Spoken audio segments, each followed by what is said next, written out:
This is Investor Ideas, and we are talking today with Eric Fier, the president and CEO of SilverCrest Metals Inc.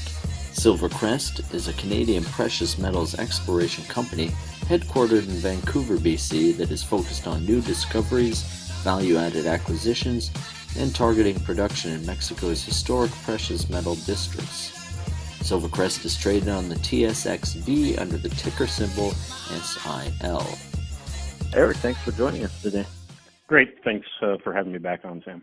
So, for new listeners that maybe aren't as familiar with SilverCrest Metals, could you give us a bit of a background story of the company? Yeah, SilverCrest is a company that I co-founded in 2003 with a couple business partners. You can look at us as a legacy of success. We've had several discoveries in Mexico. We are based in Vancouver as a Canadian junior company, but all of our operations are in Mexico. In 2006, we made a major discovery of a deposit in Sonora, Mexico. We built a profitable mine. We sold that mine to First Majestic Silver in 2015. And if you believed in that story, you made a lot of money off that sale. From that sale, we spun out all of our other properties and created SilverCrest 2.0. So this is also a tale of two companies and two SilverCrests. The original, which was 1.0, and then SilverCrest, which is SilverCrest Metals, is 2.0 right now. So currently, out of the transaction with First Majestic was October 1st, 2015. SilverCrest Metals, or 2.0, started trading in October, on October 9th, 2015. And we've had a lot of success. So the story around SilverCrest 2.0 or SilverCrest Metals is all about hitting high grade, which is great in any market to come out with, making a major discovery and doing it again. And when I say do it again, it's make more wealth for our shareholders and stakeholders. So one of the successes we can talk about, SilverCrest is the first company to ever successfully drill test on the historic Las Chispas project. Could you tell us about your recipe for success there and why you chose that as your flagship property? Well, it's pretty easy, Sam. Las Chispas is next to the mine that we discovered, built, produced, and sold. So we didn't go far afield here. We actually kept the same houses, we kept the same office, and half the same people, and just moved down the road to about 45 minutes. So we call it closeology, and just previous success with the mine that we had a lot of success with. And the geology, mineralization, everything is very similar to what, again, not going far afield, and with similarity and closeology. So in early January, you announced the Phase 3 infill drill results for the Las Chispas property, which included a record drill hole intercept. You go into some detail and specifics about the results of that one and its significance. And kind of following on from that, can you tell us a bit about the plans for this year's exploration program?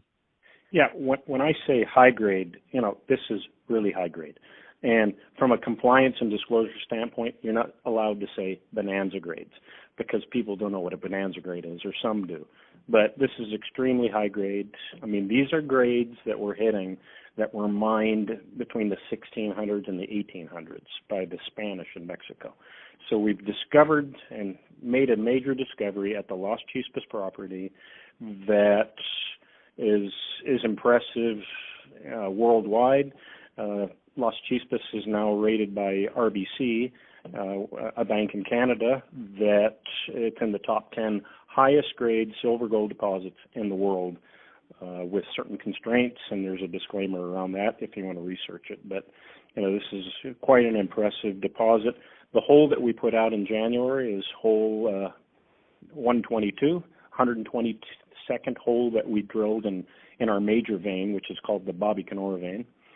And that was 9 meters of 6 kilos silver equivalent. When I say silver equivalent, that's just gold and silver, and values about 50-50. And I use a 75-to-1 ratio to calculate that. Gross value for those kind of grades are $2,500 per ton when you're drilling these type of holes. This, again, tremendous value. This best intercept adds just more high grade to what we've already intercepted. There's now over 170 drill hole intercepts that are greater than 1 kilo silver equivalent. And you start tying that all together, again, one of the top highest grade silver gold deposits in the world. As far as our plans for 2019, we currently have 12 drills running. Half of those are on infill drilling. This is all about de-risking and moving from a resource to a reserve. You got to get more continuity, de-risk these things as you move towards a potential production unit over the next year or two from a construction production standpoint. And half of the drills are working on expansion. So what else is out there? What other sexy type of story can we tell during 2019? Of the resource, there's 30 veins in the district. Of the resource, 8 veins are in that. So there's 22 more of these veins to really pursue exploration on. That's about 15 kilometers of vein strike length. These veins are anywhere from 1 meter to 10 meters wide. Of course, we want to go for the wider ones. That you're going to get more value out of those. So that's what we're chasing with those other set of drills that are currently running today. So shifting gears a bit, back in December, you also announced a strategic private placement investment with SSR Mining. Can you tell us a bit more about that and give listeners an idea of the benefits that brings to SilverCrest Metals going forward? Well, there was some competition. We went out to the market, before we made the decision with SSR and looked at a lot of corporate strategic investments. Well, we thought that was a great way to really bring benefit to our shareholders at a premium. That not just going out and doing an equity raise at a discount to market. This was at a premium to market. So that helps our shareholders. SSR Mining itself is a great company and a great team. Paul Benson and I, the CEO of SSR, get along really well. We're of like-minded, ethically, morally, and trying to find value for our shareholders. And I think he's a happy shareholder now because we continue to put value and increase our market capitalization and share price. Just to remind the audience that SSR Mining came in as an investor, a non-exclusive investor, 9.9% on outstanding shares, and there's still competitive tension that needs to be placed to this because there's still a lot of those companies that we looked at are interested. They want to see either the time wasn't right for them or they didn't have the money or didn't want to make the investment at the time SSR wanted to. But as this thing develops, there's going to be a lot more attention put on Las Chispas as we continue to de-risk and have success. So keep in mind there's competitive tension there. Although SSR is a great partner, and there's always needs to be an understanding that someone else can come in and invest into SilverCrest. Our plan overall is we have the skills to go into production. This would be a great money maker potentially after, we got to get through our studies here, but high margin, high grade again, and a great base to build another company around SilverCrest. So we've talked a bit about Las Chispas, but SilverCrest obviously has other promising properties in the portfolio. Can you discuss some of these and what the plan is for these properties? Yeah, we had 6 properties. We've dropped one since last year. We now have 5 other properties. That includes Las Chispas. Actually, our full focus is on Las Chispas. Where better to add value when you're drilling these kind of grades that we're putting out. All of our team in Mexico right now is working on Las Chispas.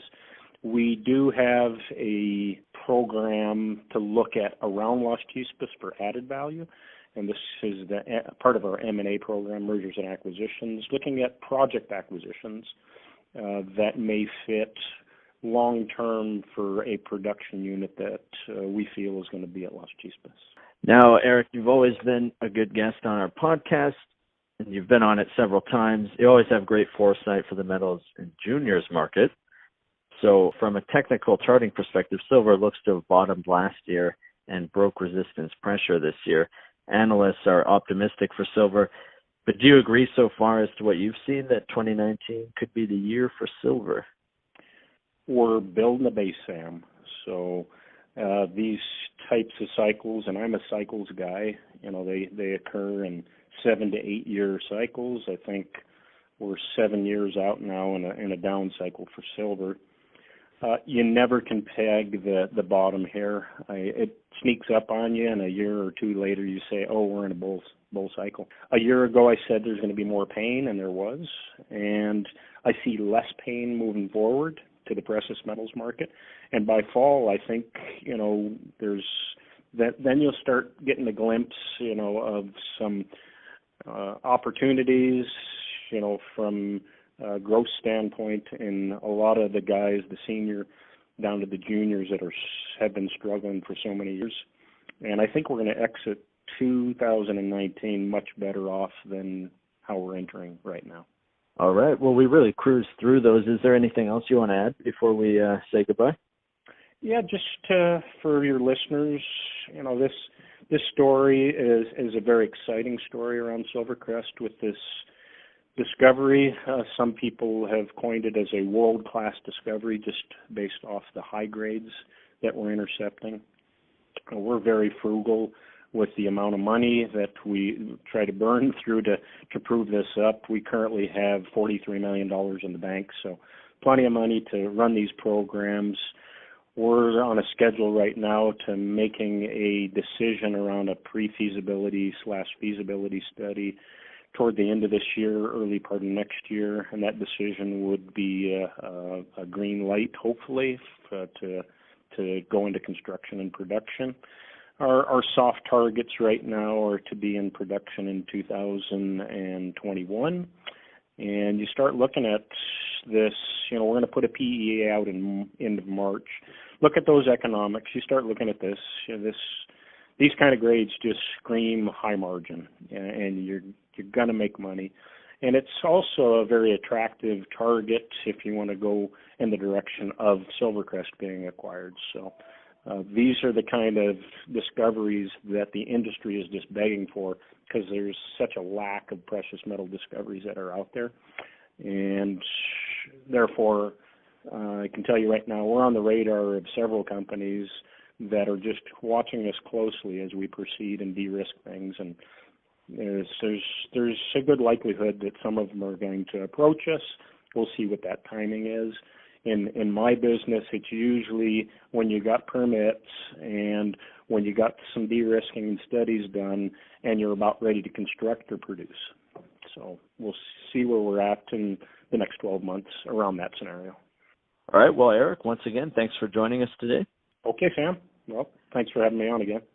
InvestorIdeas reminds all listeners to read our disclaimers and disclosures on the InvestorIdeas.com website.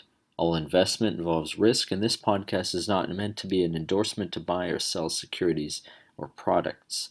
To hear more podcasts, you can go to InvestorIdeas.com/audio.